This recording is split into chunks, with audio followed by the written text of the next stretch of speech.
Actually, I'll begin then. You started guitar at what age?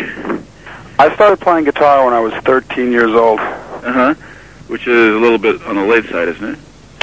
It may seem that way, but I was always into music. I've always played music from as long back as I can remember. I had a little organ, a spinet organ, and I used to play melodies on it. Any melody that I heard, I played.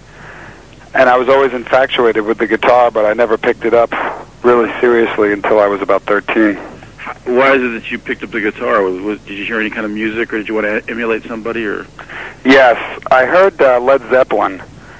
Jimmy Page. There was a song on Led Zeppelin 2 called Heartbreaker, and there was an extremely impressive guitar solo in it. And that was the initial impact that it had on me. You know, that was the first thing that I heard that really made me want to play. Plus, the guitar is just a very cool instrument. It looks cool and it feels good on your hands. Yeah. And it says here that you would practice 9 hours a day. What exactly were you aiming for, and what was inspiring you to work that hard? Well, when I was a kid, I had friends, but I always felt very different than all of them. And that's a very common feeling sometimes among children. But when I was sitting in my room and practicing, I would be able to do things that really set me apart. And I started to impress myself. And then the more that I practiced, the more I realized that I was capable of doing something good. And that made me feel really good about myself. I mean, you can be a kid and you can think that the world doesn't understand you and that you may have pimples and, you know, whatever. But if you achieve something that you feel good about, it gives you a good feeling about yourself. And that's what I did. The more I practiced, the better I got, and the more I was happy with myself. Sort of self-realization through guitar playing. Yes, it was a form of self-realization. Well, where exactly did you grow up? I grew up on Long Island in New York. Right. And it says here you went on to, you would eventually go on to Berklee School of Music? Yeah, I was in some really great rock bands when I was in high school. I mean, it was the best kind of bands that you could be in. We were kids. We played all sorts of rock stuff. We were four guys, and we really hung out together. And we did everything together, and we did everything that kids do when they grow up, like for the first time. You know, like, you know, we'd go out and get drunk together. You know, we got our car licenses together and do all the things like cut school and make out with chicks and get laid. You know, all the things that are great. And we had a band, and when you're in a band and you're young, there's nothing as great as that. There's like nothing quite as cool. You're like the coolest guys on the block. So that was like almost the guitar helped you sort of find yourself, and then yes, being in a band absolutely helped you even integrate yourself even more.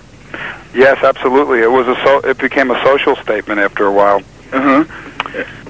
And then after that, you know, I decided that I was very attracted to very musical type of music, and I was very interested in orchestrating. I wrote my first orchestra score when I was in high school. And I had this great theory teacher named Bill Westcott, and he used to make me write a piece of music every day, I mean in manuscript form. So I learned how to write for all the instruments in the band and orchestra and brass and percussion and everything in high school. And I was doing very good with applying theory on the instrument. So I wanted to expand my musical horizons, so I went to Berklee College of Music in Boston. Well, during high school now, was this like a special education type of teacher, just a regular music teacher? He was a music teacher, but he had a special class called music theory. Which in high school is very unusual, isn't it? It's very unusual, but he somehow got a grant to do this class. And it was a specialized class in music theory for people who were interested in becoming musicians. And it was a wonderful class. I don't know if they still have classes like that in high school. And it's a shame if they don't, because that's where I got the real nuts and bolts of my musical training. That's interesting. Yeah. I would imagine that Berkeley was sort of like a natural progression, though, because it is one of the best schools for music in the country. It was great, yeah. And, you know, while at Berkeley, I was able to dedicate all my time and energy to the study of music. Whereas in high school, you know, you got to go to school. And I'd carry around with me a neck blank, you know, and I'd like a guitar neck, and I'd always just like fiddle with it. I always practice too. I'd practice from, you know, the time I got home to school until I went to bed at night. I'd just play the guitar, or I'd go to rehearsal or something. And in the summers, I'd put in at least 9 to 15 hours a day. Wow. So your guitar neck was sort of like Linus's blanket. Right. I used to suck on it. No, the next question here is, what did you learn at Berkeley, which is a rather broad question, I guess. Well, I learned that if you don't have a good attitude, you're really not going to get anywhere. And you'll be pretty miserable. You really have to have an open attitude and really appreciate other musicians' musical contributions. Did you see other musicians, like potential musicians, fall by the wayside because they didn't have the right attitude? I've seen guitar players who could play me under the table that just are right now are, you know, miserable, and one of them is dead. You know, from a drug overdose. It's, you know, a lot of it's attitude. Do you think it's easy for a person to go into the sort of the self-destruction mode if they don't get their attitude together? Well, I mean, that's a psychological problem that a person has. If a person goes into a self-destructive mode, that's a psychological imbalance in them. I don't really think it has anything to do with music or anything. But I mean, I think that being a musician tends to encourage a certain degree of self-indulgence, and if you don't have a sort of a built-in discipline, or at least a discipline acquired over a number of years, that you can, you know, go down the wrong road. Well, I disagree. I feel that if you have it in you to go down the wrong road, you're going to go down that road whether you're a musician or not. And if you're in a situation like a successful rock band, or even an unsuccessful rock band, if you have it in you to go down that road of excess and self-destruction, then that's a personal imbalance you have. Right. You know, I don't really think that rock and roll is the cause for that. You know, I've been into the dirtiest rock and roll that you can imagine. You know, I mean, and I've never done any drugs. You know, and so I mean, you know, I know lawyers who are worse drug addicts than some musicians I know. See, you know, it says that you were writing for some sort of a music magazine at this time when you were still in school, or after that, or around there. I've written on and off for many different music magazines. Guitar Player magazine was the one that I started to in the beginning. About when was that? Jeez, that had to be in 1980. I was going to school, and I had Frank Zappa's phone number, and I called him up, and he was very interested in hearing some of my music, some of my guitar playing, so I sent him a tape, and he really liked it. But I was 18 at the time, so I was too young to really join his band. So he put me on salary as a transcriptionist, and I would listen to his guitar solos and drum parts and write them down in musical notation. And I did this for everything from lead sheets to scores, you know, full-blown scores.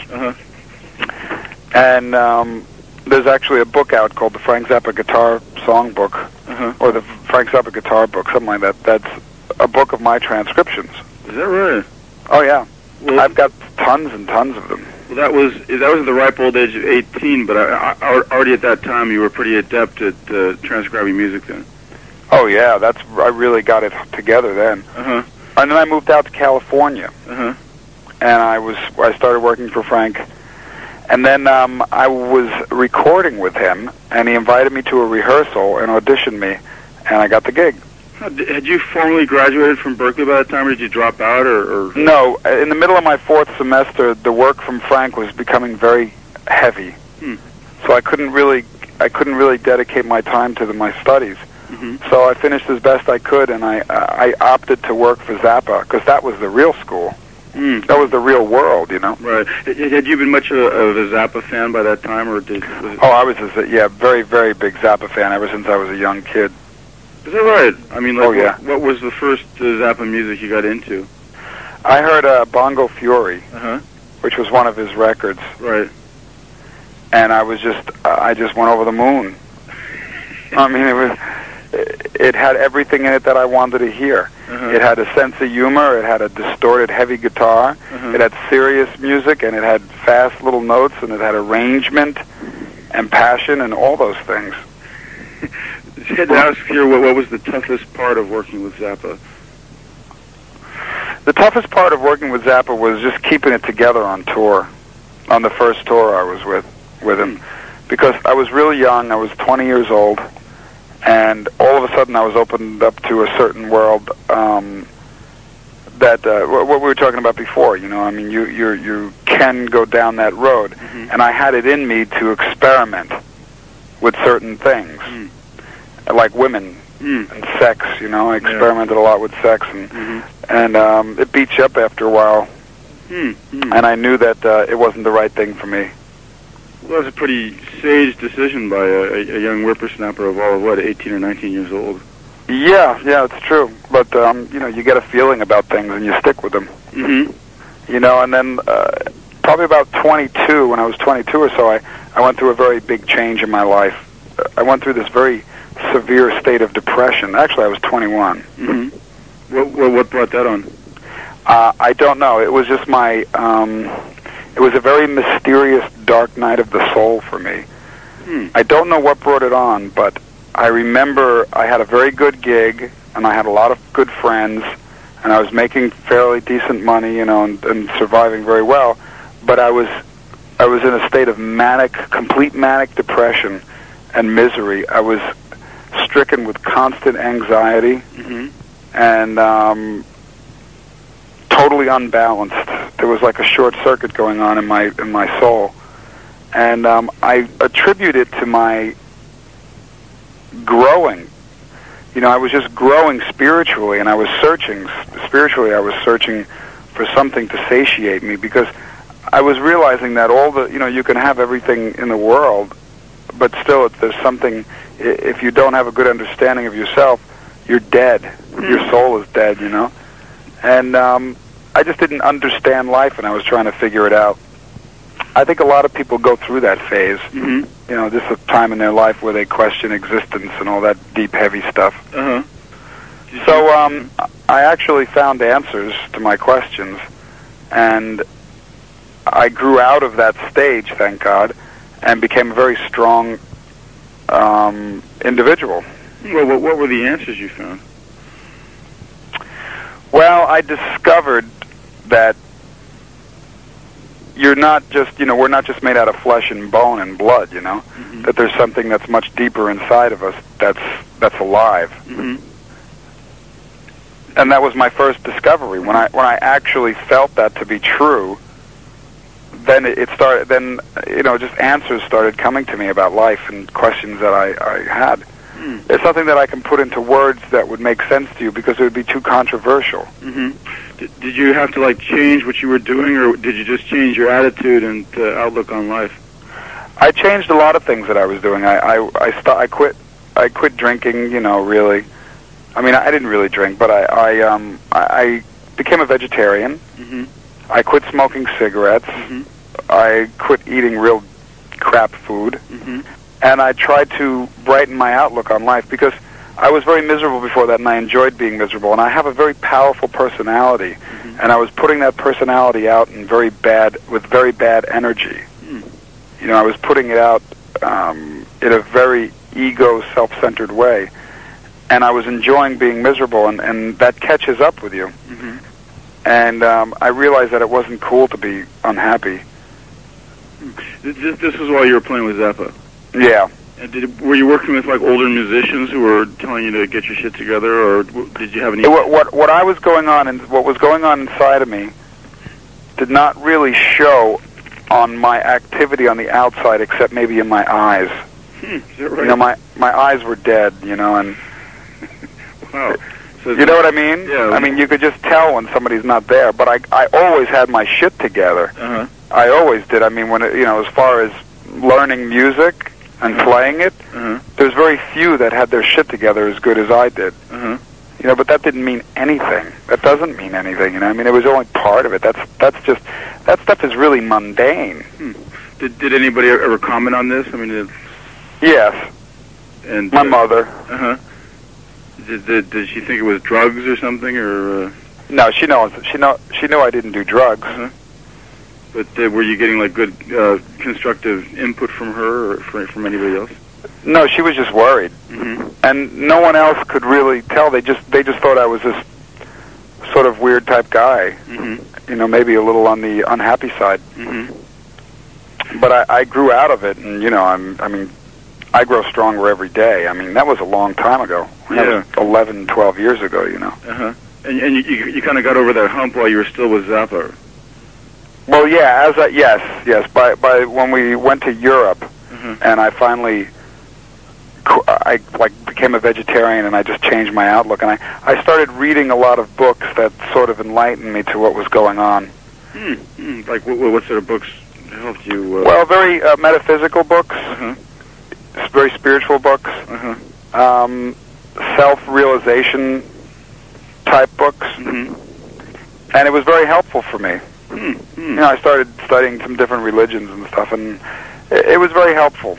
Yeah, you seem like the type of guy. I mean, you were saying like how when you're starting to play guitar, you sort of locked yourself up and until you got the playing down. And it seems like the same applies to your personality and your outlook towards life. You don't really listen to what others say as much as go through the whole thing yourself and work it out on your own. Well, that definitely. I mean, that's what we all have to do. You can't listen to what somebody says because it's just another opinion. The only thing that you can do is do what you do. And if you do listen to what somebody says, it will lead you in a certain direction, maybe for the good, maybe for the worse. But you have to decide. We all have to make our own decisions.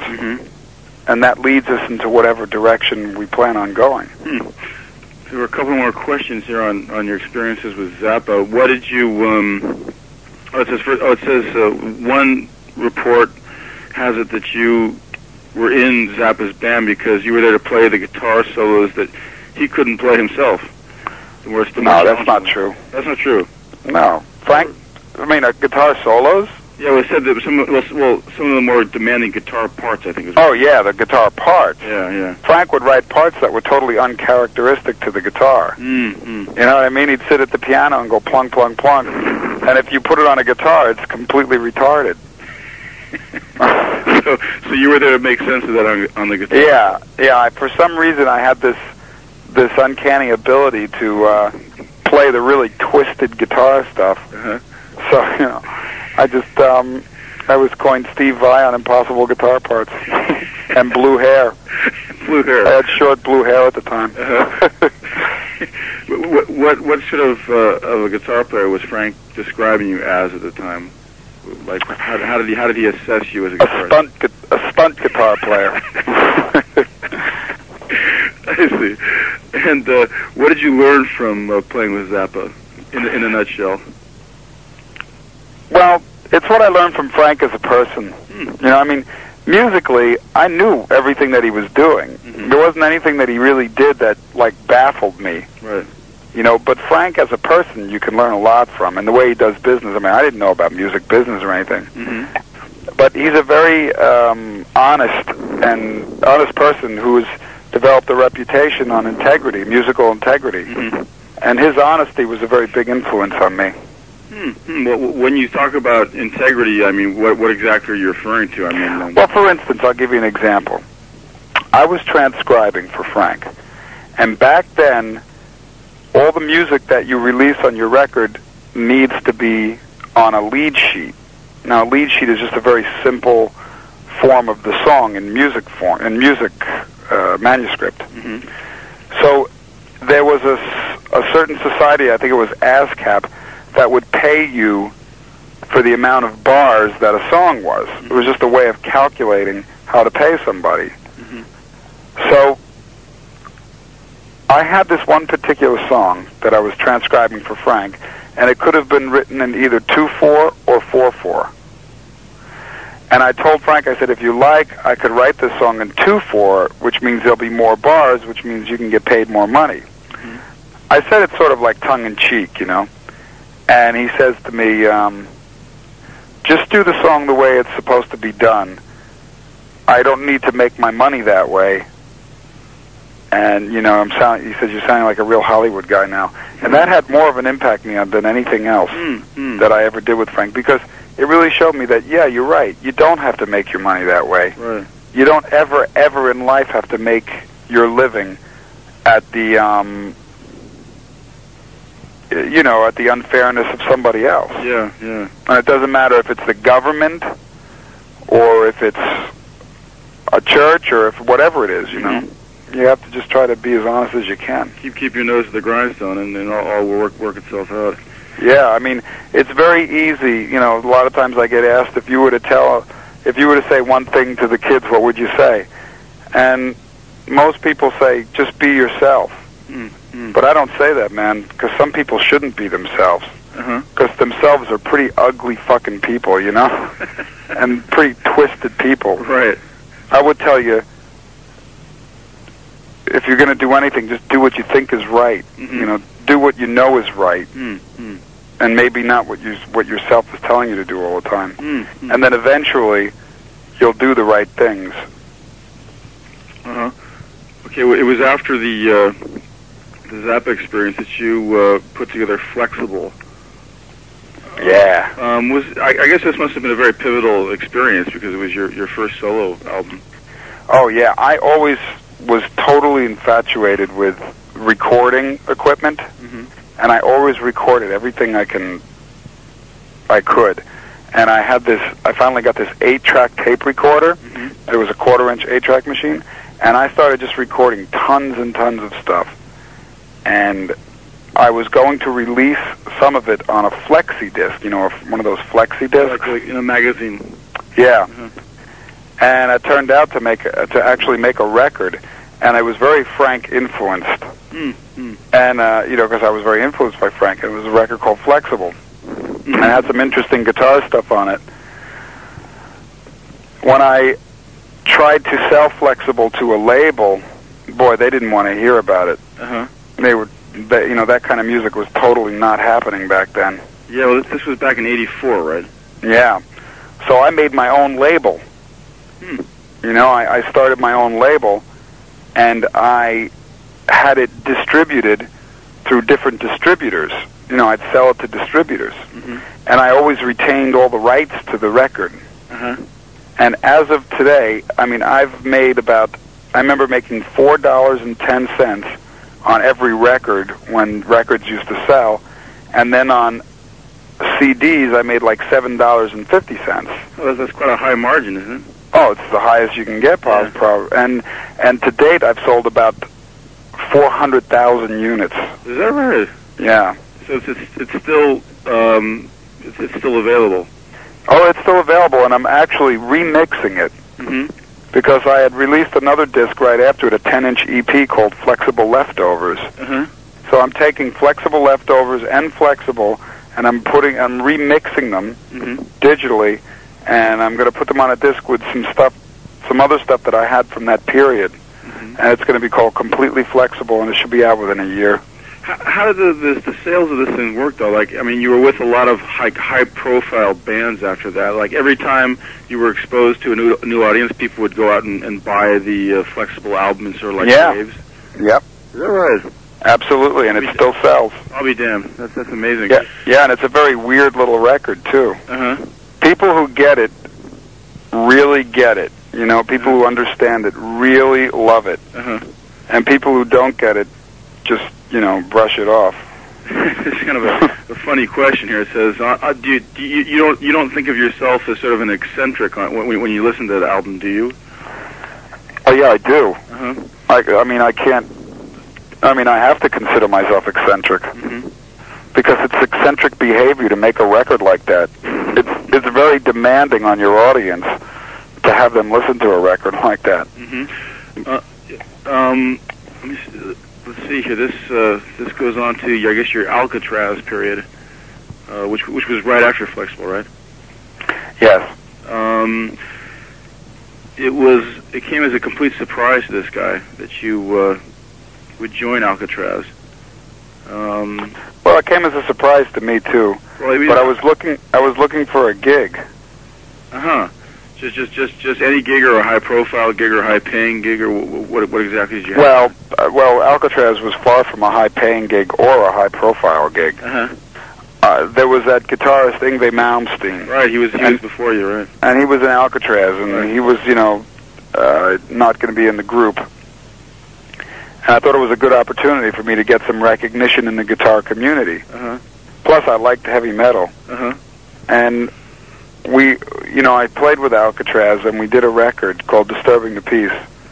And it's a really fine record. It's one of the best projects I've ever done, I think, because the music is real unique for the time. When it came out, if you listen to the heavy metal that came out around the time that Alcatraz came out, you'd see that it was so different. It's just that the band really didn't have a great image, and it just got buried. So the record really never did anything. But there was the guys in the band were great, and Eddie Kramer did a very legitimate rock and roll production on the record. In retrospect, it almost seems like Graham Bonnet was sort of like the caricature of the '70s heavy metal type singer. Maybe his voice was, but he's not. Graham is really different. I mean, the way he keeps himself, the way he cuts his hair and the clothes he wears, and those things makes him very different than the quintessential '70s rock star with all the leather and long hair and stupidity. But he was very open to your musical contributions. Oh, we had a great time together. We were good friends. Do you think that you left more with the band than you took with you? Did you learn anything from that experience, or how do you look back on it? I look back on it as a time that I had the opportunity to play with some great guys and make what I consider one of the best albums I've ever made. Is that right? Yeah. And is that album still available, or has that gone to the wayside? No, it's gone. But you know what? I just found out that I think in Japan there, it's being reissued on CD. Yeah, they tend to reissue everything here. Yeah. Nothing is lost over here. Well, it's just that it was imported into Europe, and it just was scoffed up immediately. Is that right? Yeah, every single person I know that has that record is head over heels about it. Is that right? I'll be damned. Yeah. So you look back on that couple of years as golden years, so to speak, I guess, in your career. Absolutely, always. Yeah, they were great. Okay, well, that completes our Alcatraz section here. Is it legitimate to go from there to David Lee Roth, just to get the... Yeah, because that's exactly what I did. Okay, well, that's the next section here, then. What happened was, when I was with Alcatraz, I did some other things. I did Pill.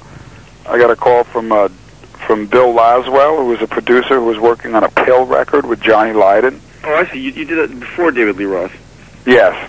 And I flew into New York, and in 2 days I did all the guitar parts for that. Just 2 days? Yep. That's amazing. Yeah, as a matter of fact, some of the songs I didn't even hear as I was playing them. A couple of solos, I didn't even know what I was going to play, and I just played.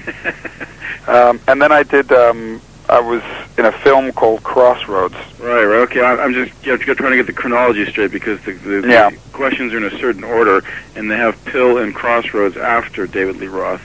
No. Okay, good. Okay, so wait, can I ask you a couple more questions about Pill before we go to Crossroads? Sure. Why is it that Bill Laswell got in touch with you to do the Pill album? How did your name come up? I was becoming very popular in the guitar underground movement, and he wanted something different, and he was putting together this, producing this record with for Lydon. Right. So he contacted my record company. Okay, but actually, no. I mean, he contacted Relativity Records, and they said, you got to get Vai. He's the guy, and that's how I got involved with it. And Johnny Lydon came in the last day and heard my stuff and just flipped. He loved it. Is that right? Yeah, and he's a real unique cat and very hard to please. Yeah, he is, but it seems like a very unusual combination, Lydon and Vai. Yeah, but it worked. Uh-huh. You know, I mean, we did it, man, and you listen to it, it doesn't sound like anything. Uh-huh.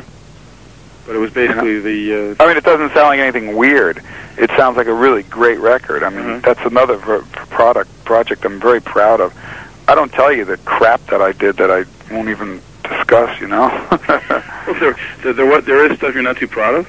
Oh, yeah. That seems rather surprising, because we tend to identify you with some of the more quality projects of the last... Yeah, but the things I don't like are the things that never went anywhere. Is that right? Sure. I'll be damned. I mean, is there something you can just mention sort of for the trivia records there, for the...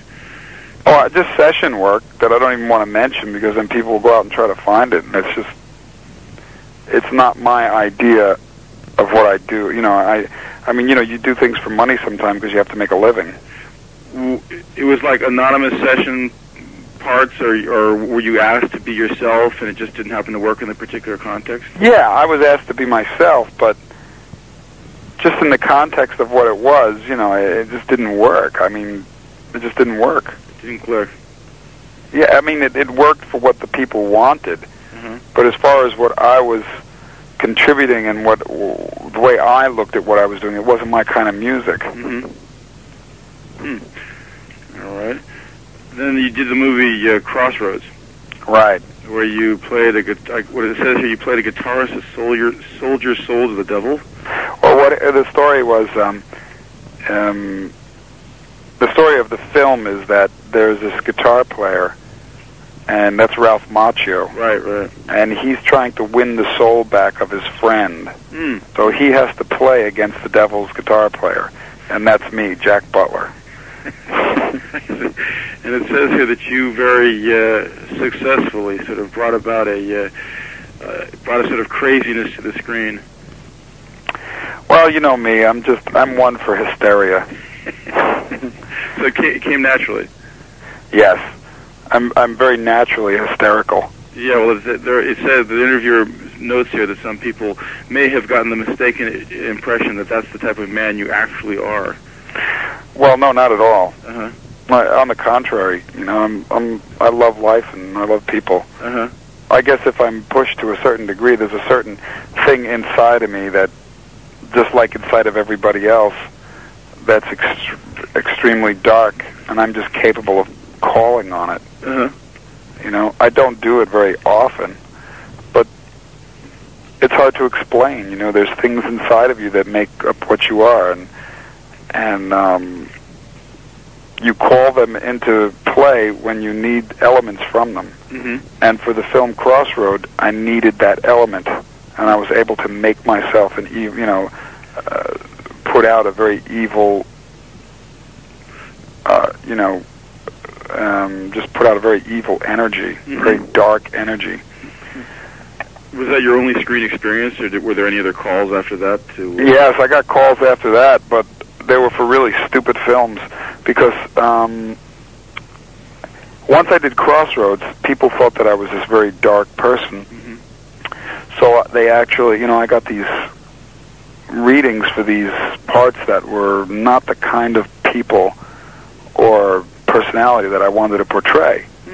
You know, anybody that I portray, if it's an evil entity or if it's a dark personality, it needs to have some form of redeeming, quality, socially redeeming quality, I tried for many, many years to buy the rights to the Vampire Chronicles by Anne Rice, because I was infatuated with the character of the vampire Lestat.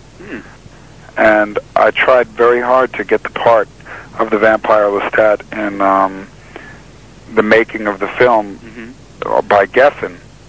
But he got Tom Cruise. Is this something in the works right now, or? Yeah, it was just made real about 2 weeks ago, Is that right? And I tried for about 8 years. Is that right? Yeah. But so you have actually acting aspirations on the side as well, then? Huh? Only if the part's right. It has to be right, because I'm not an actor, nor do I care to be. I mean, I've had opportunities to do television stuff, but it's just bogus to me. I guess the last thing I ever want to do is appear on a soap opera. I guess that kind of gets back to the Zappa ideal of integrity and doing. Yeah, sure. I mean, I don't need to make my living as an actor. Mm-hmm. I'm fortunate that I don't have to do. I'm not forced to take work just to make money. Mm-hmm. I'm very fortunate. Mm-hmm. Okay, and I guess this brings us chronologically to David Lee Roth. Yep. Let's see here. I guess obviously you were compared a lot to Eddie Van Halen at the time because he's the guy who was playing next to David up until then. Was that annoying you that you always had to sort of be compared against him? Not at all. Mm-hmm. I was flattered because I would never compare myself to him. Right. He's fabulous. He's one of my favorite guitar players. Mm-hmm. But the more that people compared me, the more recognition I got. So it was fine with me. Mm-hmm. You sort of milked it. Yeah, I milked it. And, I mean, I didn't really care. I mean, you don't compete with Edward Van Halen. You're a fool if you try. Mm-hmm.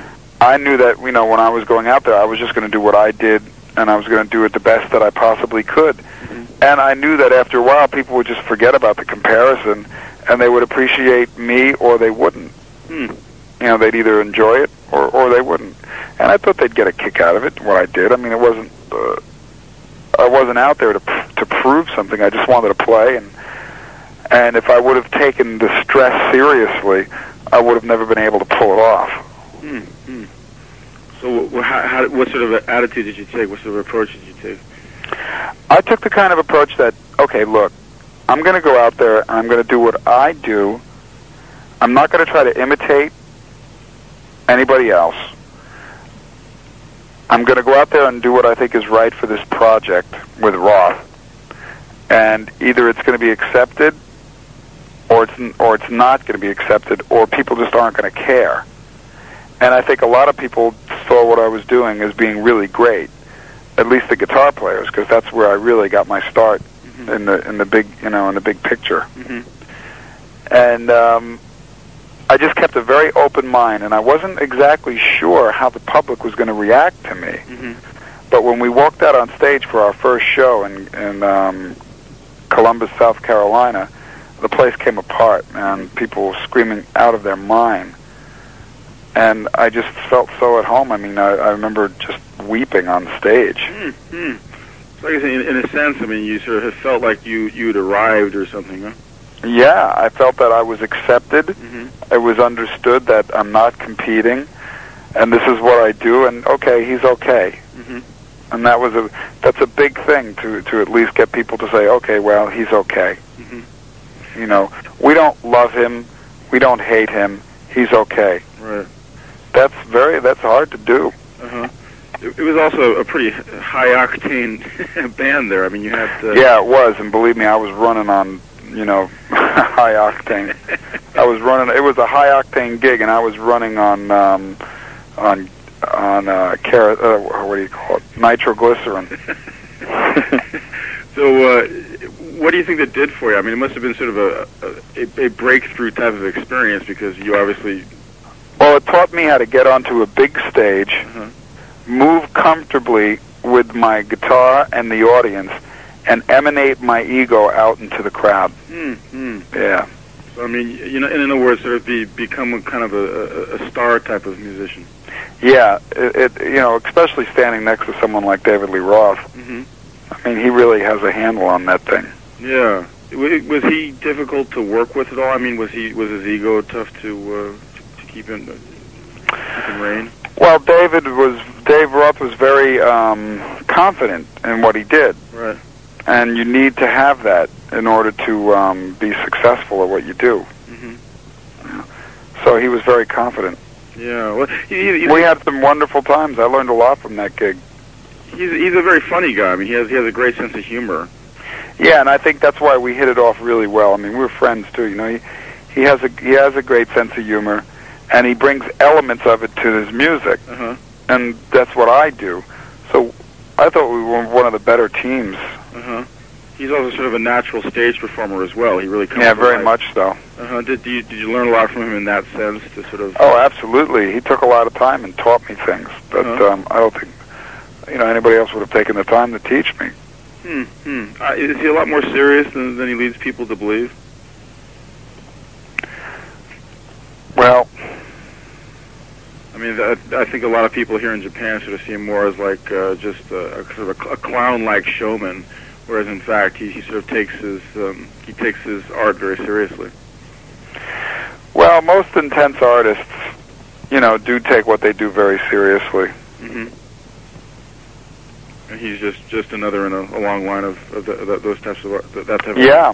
I mean, in order to be successful at what you do in the realm of the arena rock thing, you have to be very confident and sure of what you are, and you have to be fairly organized in your mind. Mm-hmm. You had been coming and going from various projects up to that time. About how long did you think you would be at that gig? I mean, was it sort of a short-term thing as far as... Well, no, I was actually, as far as I was concerned, it was a home. But I knew that instinctively in my heart that there was a lot of different kind of music that I wanted to do that I wasn't capable of doing in that band. I mean, I had a solo deal when I left Alcatraz. I was signed to a solo deal with Capitol Records.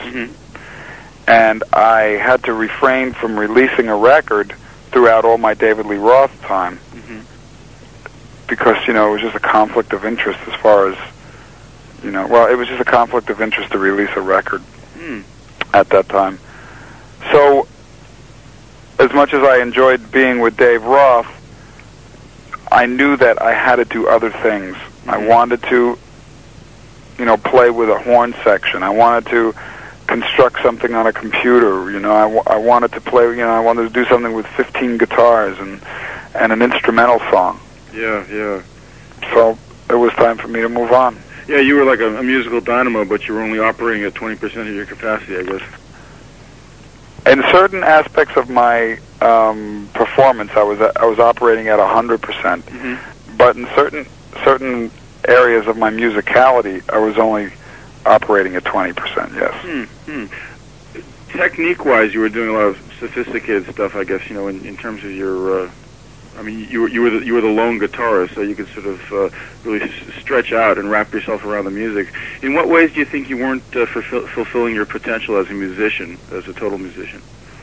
Well, I was fulfilling my potential as a musician because I was expanding different things, different horizons. Like what I did with a band, with those arena bands that I was in, was completely different than what I did with Zappa.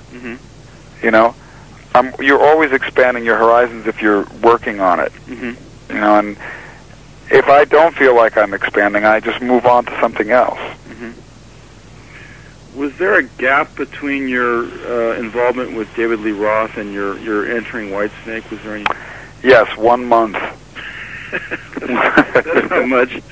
Yeah, I knew before the day. I knew before I went out on tour with the second Roth album that I was going to leave the group after the tour. What came about? Why did you know you were leaving? It was just uncomfortable for me. Is that right? Yeah. In what way?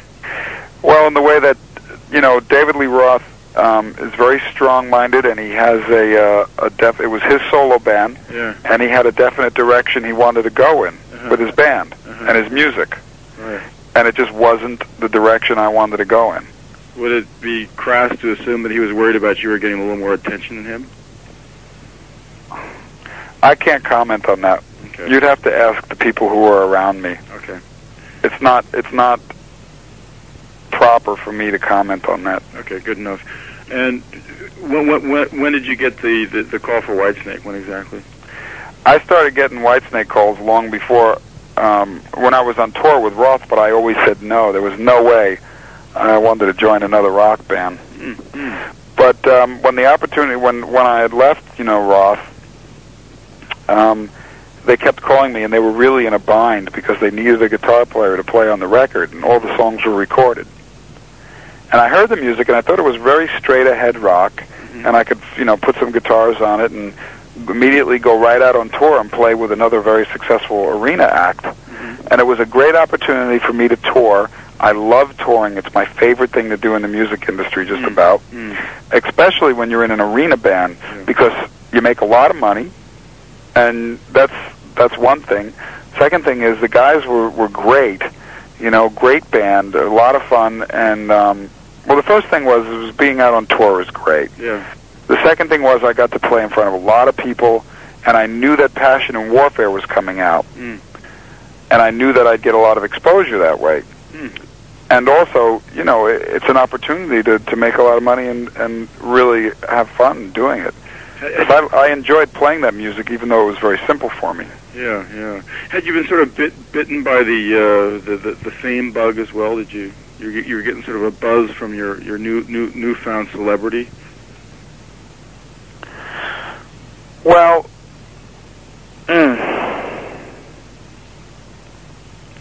you know, that's tough, because once you turn around and you realize that you're some form of a celebrity, mm-hmm.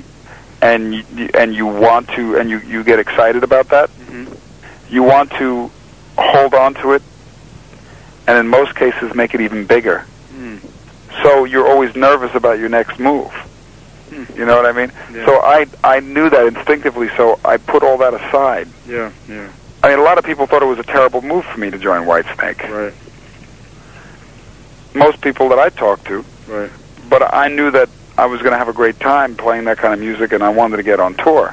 And I don't think it was detrimental to my health at all. Right. Well, actually, that's one of the things this guy notes here in his questions. He said that Steve Vai, as innovator, seemed to be compromising his role as such in joining a band like Whitesnake.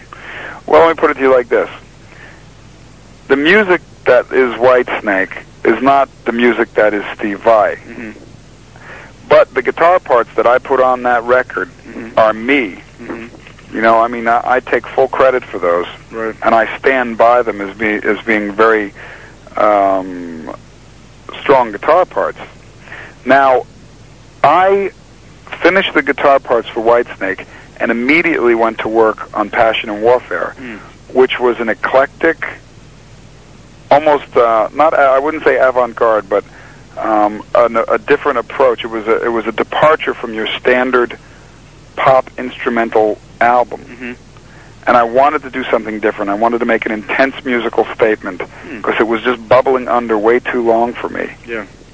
So, and I'm totally capable of doing that. And I say that in all humility. Don't get me wrong. Mm-hmm. You know, I don't mean to be blowing a horn or anything, but I feel very musical, and I wanted to express it. And Passion and Warfare was the perfect vehicle. But I just didn't have any desire to tour playing the music of Passion and Warfare, really, because it's more of a studio-type album. Did Passion and Warfare pick up where Flexible left off? Well, in a way it did. Mm-hmm. You know, in the sense that my personality developed, and so did my musicality. Mm-hmm. And that's when, you know, Passion and Warfare came out. But Passion and Warfare is a statement of a guy who, you know, I feel, you know, knows where he's coming from and is a lot more sure of himself, and is a grown, you know, is matured into a effective musician, whereas Flexible was a kid having fun in the studio. Mm-hmm. You know? Yeah. I mean, I still think I had a lot of fun. Well, I'll put it to you like this: I still had a lot of fun doing Passion and Warfare, but Flexible, I didn't know what I was doing. You know what I mean? I didn't know how to produce or record, and I did it all. So, and the same thing with Passion and Warfare. Right. I produced, wrote, arranged, and recorded everything. I mean, I hired a bass player and a drummer, but I did everything else. And when I took the tour with Whitesnake, I wanted to open up that music that was Passion and Warfare to the Whitesnake type audience. And I think a good percentage of them were interested in it, which helped to make Passion and Warfare as successful as it was. What year was that Passion and Warfare came out? 1990. 1990. So this was like after the Joe Satriani and Eric Johnson's chart success. So already the market, so to speak, was sort of created for that type of thing. Plus your exposure through Whitesnake obviously led to a whole legion of sort of new fans then. Oh, there was a lot of reasons why Passion and Warfare sold like that. Yeah, I agree. I had a lot of arena touring experience. The market was very tender and nice for, you know, instrumental music. But you got to realize, Passion and Warfare is not a radio album. Yeah. There was no songs that really went to radio. there were songs we serviced, but they didn't get any. They didn't go into the charts really. Passion and Warfare was not a pop record by any stretch of the imagination. Mm-hmm. You know, a lot of the instrumental music that you hear on the radio is pop. Right. You know, it's not pop. It's an intense musical statement. Mm-hmm. And I didn't want to. I love that pop instrumental stuff. Don't get me wrong. Mm-hmm. I think that Eric Johnson and Joe Satriani are the greatest guitar players in the world. Mm-hmm. You know, I don't even try to compare myself to them. Right. But I didn't want to do what they were doing. Mm-hmm. You know, it just doesn't interest me to do it myself. Mm-hmm. I'm interested in hearing it, but I'm not interested in doing it. Mm-hmm. That's why I did Passion and Warfare. Mm-hmm. What type of feedback did you get from, like, your fellow guitar players for Passion and Warfare? They were stunned. Uh-huh. You know, I mean, as far as what I get back, and believe me, I read it all. Mm-hmm. You know, I mean, I didn't say I read it all, but I hear about it all, and people are brutally honest about it. Mm-hmm. I can't remember ever seeing one bad review on that record. Is that right? Yeah, Mm-hmm. and the majority of the people who heard it immediately thought it was going to be a wanky guitar record, and it's not. Uh-huh. You know, there's real melody involved in it. Right. And they thought it was going to be a pop instrumental guitar record, which it's not. Uh-huh. So I think that I really satiated a certain appetite that musicians were looking for, and guitar players too. Mm-hmm. It has your wank stuff on it. It has your excess, but it's not totally self-indulgent. Mm-hmm. You know, self-indulgent music is music that is made from the technical prowess of a person's ability, mm-hmm. and not their heartfelt emotion. I see, yeah. I try to balance the two, you know. Mm-hmm. Our interviewer notes that he thought that you would continue in the same vein as Passion and Warfare, whereas this latest record is sort of a departure from that. It's a complete departure, yeah. Yeah. I like the music of Passion and Warfare. I love it. It's very dear to me. Mm-hmm. But as far as the instrumental type thing, I just don't. I want to move into different directions. I've always done music with vocals. Mm-hmm. I'll always do instrumental music. Mm-hmm. But there was no reason for me to keep going in that direction, with the exception that it was a surefire way to sell a lot of records. Mm-hmm. So you wanted to expand your musical horizons there and show a different side of Steve Vai, the artist. Yeah. Mm-hmm. Yeah, definitely. And we've got Terry Bozzio playing in this band. He's recognized by other drummers as being sort of a drummer's drummer. How did he get the gig? Well, I was always interested in Terry. I mean, Terry was always my favorite drummer. Is that right? Oh, always. Gosh, he's just fabulous. He's very musical, and people don't realize that. They just think he's a heavy-hitting rock drummer. Uh-huh. But in reality, Terry doesn't like rock and roll. He doesn't like heavy metal at all. Is that right? Yeah. So we got together as a band, but I became very selfish and realized that, you know, I have too much music that I've been waiting to record a certain way. Mm-hmm. So it turned into, you know, Steve Vai solo project. I see. Yeah. And Terry played... But what Terry contributed was just astounding. And I mean, we're friends first, you know. Right. And I was just shocked that he even considered doing this record. And what he contributed, I think, is some of the best playing he's ever done. And his last gig, I guess, was Jeff Beck's. Yes. Yeah. Was that a project you were very acquainted with, or did you listen to that much? I listened to the record once. Uh-huh. You know, there was one thing on it that I liked. And I'm a Jeff Beck fan, but, you know, his latest records I just don't get. Is that right? Yeah, I just don't get them, you know. I mean, the melodies are disheveled. They don't seem to complete themselves. Mm-hmm. I mean, there's a beautiful Jeff Beck energy to them, you know what I mean? Yeah. And there was a beautiful ballad on that record Mm-hmm. that I listened to a few times where he plays harmonics and stuff. But I just didn't get the record. the rest of the music. Yeah, well, I think a lot of it... I mean, I'm sorry? No, go ahead. I listen to, like, Blow by Blow and Wired, and I'm just, like, floored. Yeah, I was just about to say that. I mean, I would say, like, 80 to 90% of his fans, like, will go back to those time and time again, but his latest stuff does not seem to hold up against repeated listening. Yeah, as far as my taste goes, there's just not enough melody. Mm-hmm. It's disjointed. Yeah, and there aren't the moments, where there are tons of memorable moments throughout Wired and Blow by Blow. Yeah. Yeah. But you never know. An artist like that, his next record may be, just stroke of genius. Who knows? Yeah, yeah. Is this band a semi-permanent affair? No. Was it just? It's permanent in the sense that we did the record, but that's it. Because it's already on tape, and there's no way that you're gonna, it's already out there. Right. But I took different individuals in different colors and mixed them together, and I got a very explosive formula, and I'm very thrilled about it. Mm-hmm. And whoever I do get to play in the band, you can rest assured that they're going to have something special to offer. They always will, and because I can identify something special in somebody, and I just look for that. And I love Terry, and he's fabulous, but it's unlikely he's going to do this tour. Why is that? Well, Terry, he has very many other things that he's working on. Mm-hmm. Like I say, he's very musical, and he has a solo album, and he does clinics, and he'd rather do clinics and stuff. Right. And that's okay. Yeah. Because we have other projects that are going to be coming up in the future together. Mm-hmm. There's too many.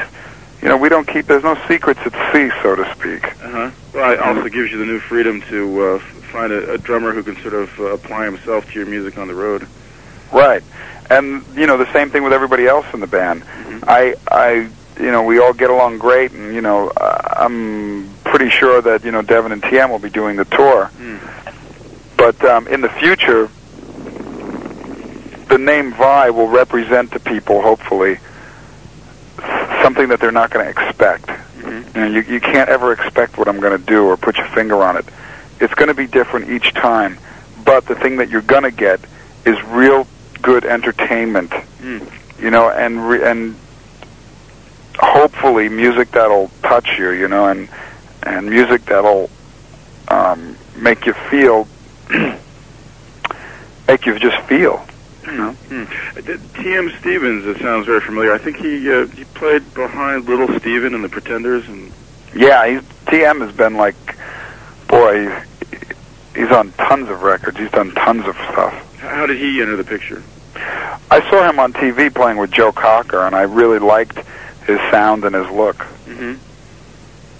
And so we got together and met and just realized we really liked each other, and we hit it off great.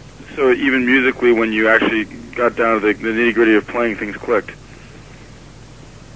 Oh, yeah, definitely. Uh-huh.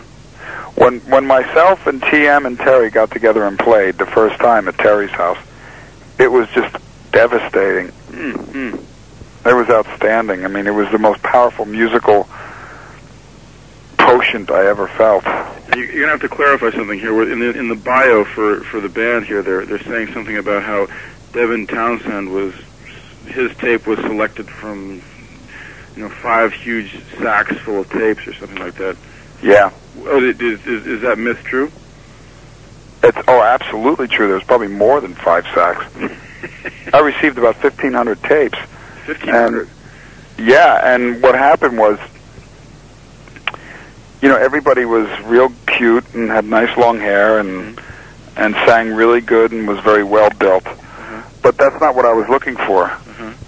I wanted somebody that was so different, so utterly, preposterously different than anybody else I've ever played with before. And I didn't think I was going to find it.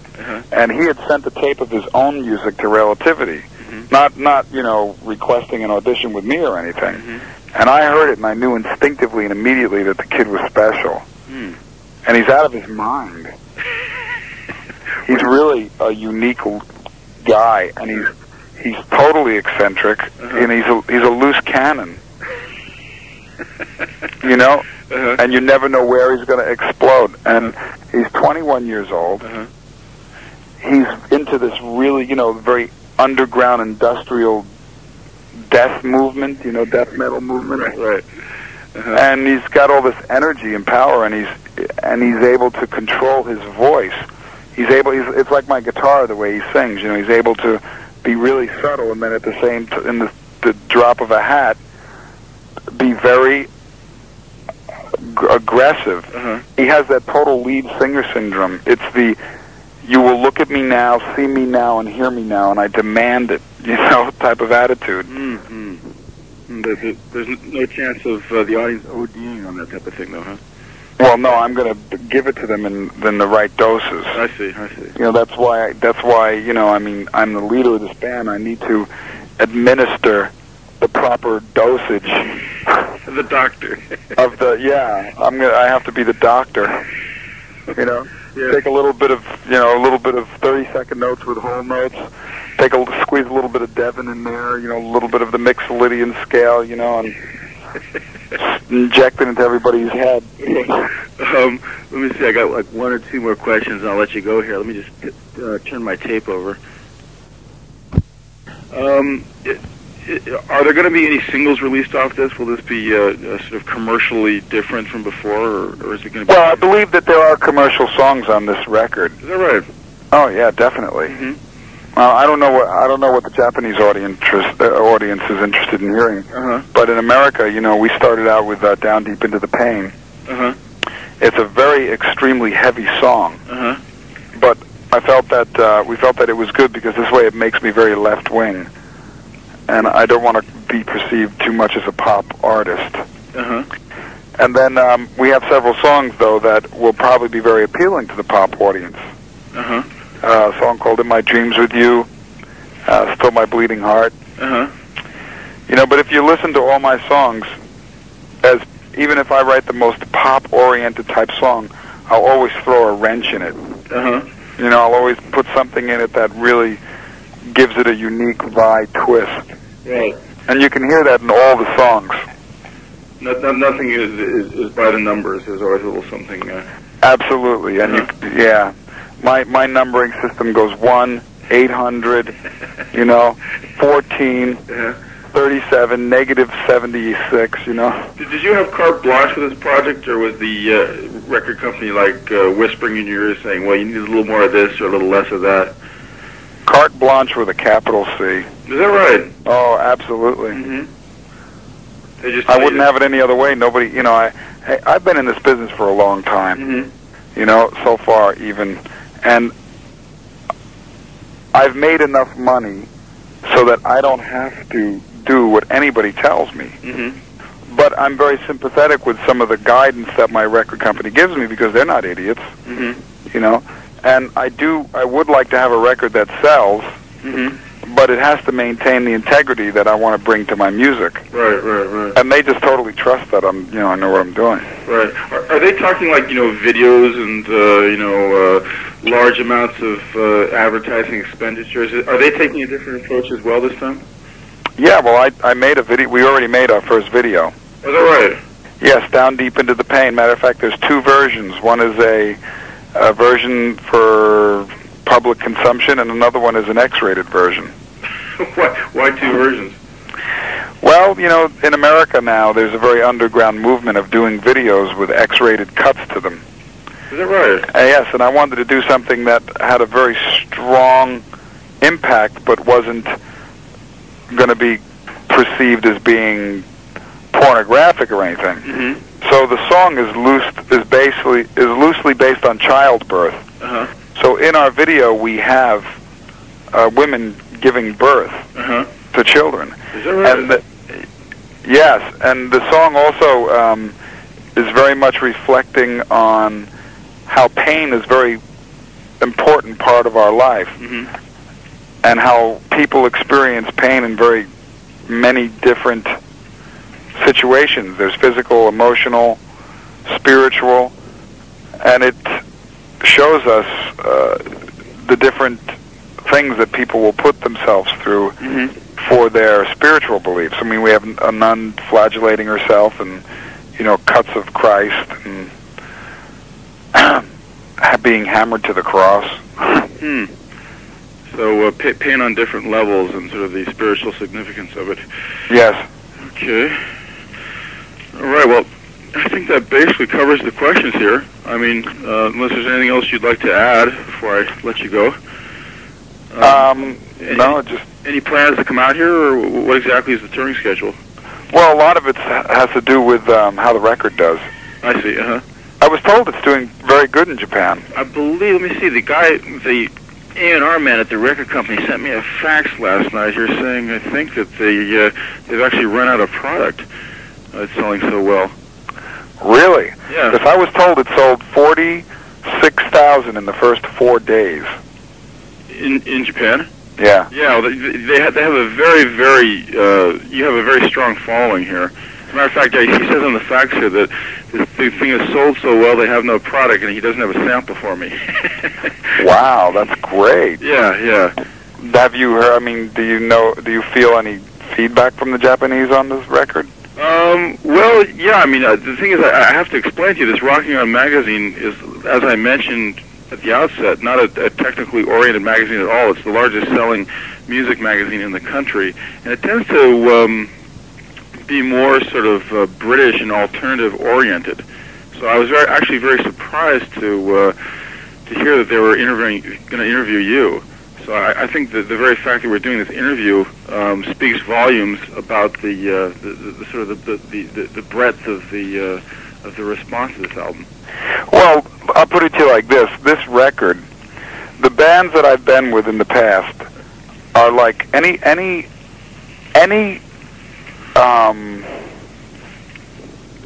similarities between those bands and this band are purely coincidental.